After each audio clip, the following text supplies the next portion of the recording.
What's up? What's up? It's your man, Jimmy Chan. All right, so I need to graph this inequality.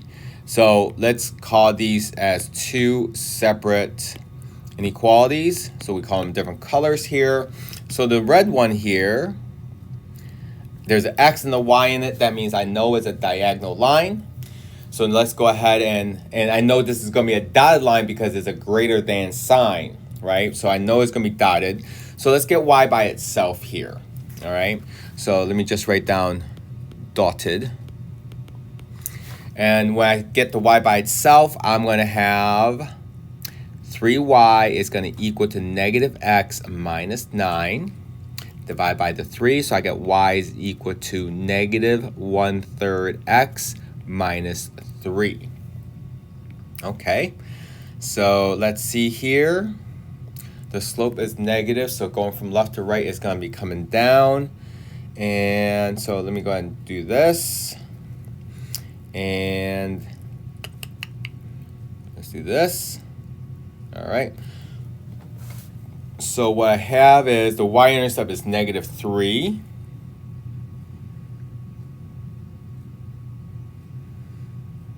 And I'm going to go down 1, right 3. So I'm going to have this line right here.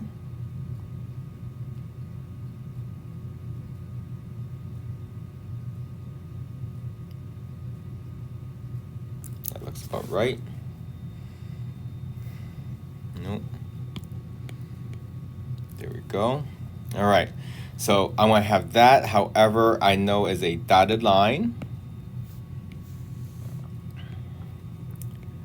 And if I test 0, 0 in the original is, so if I test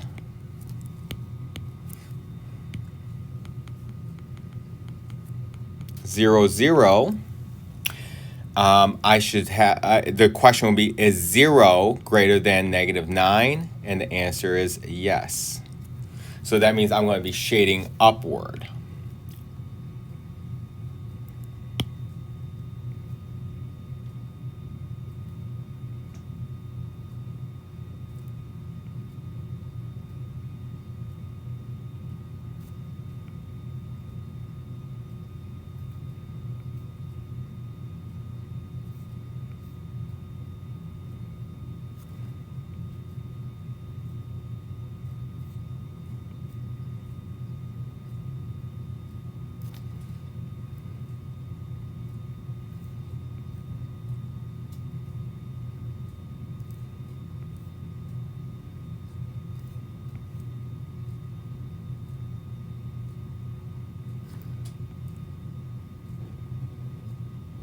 Just didn't want to cover up the work.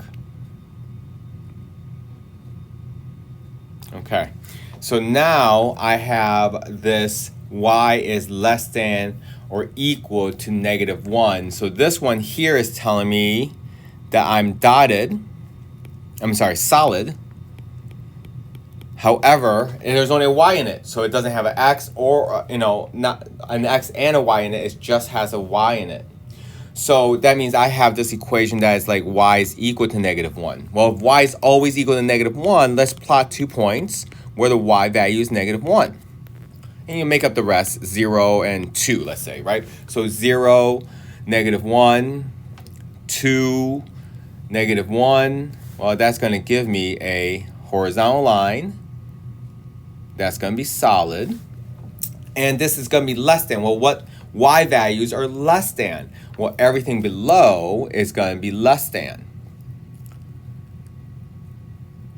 So if I was to graph this, it's going to be something like this.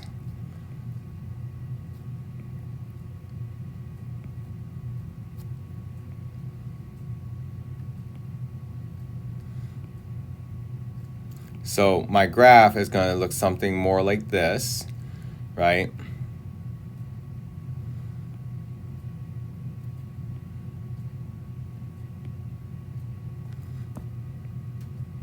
As I go, okay?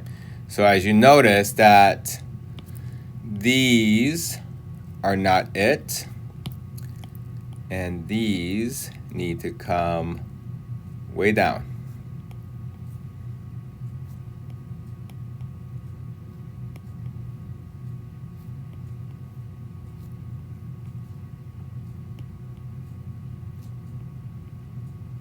And there we go. So I can see where the double shaded area is, which in this case is going to be choice D. And there you go. I hope that helps. Any questions? Let me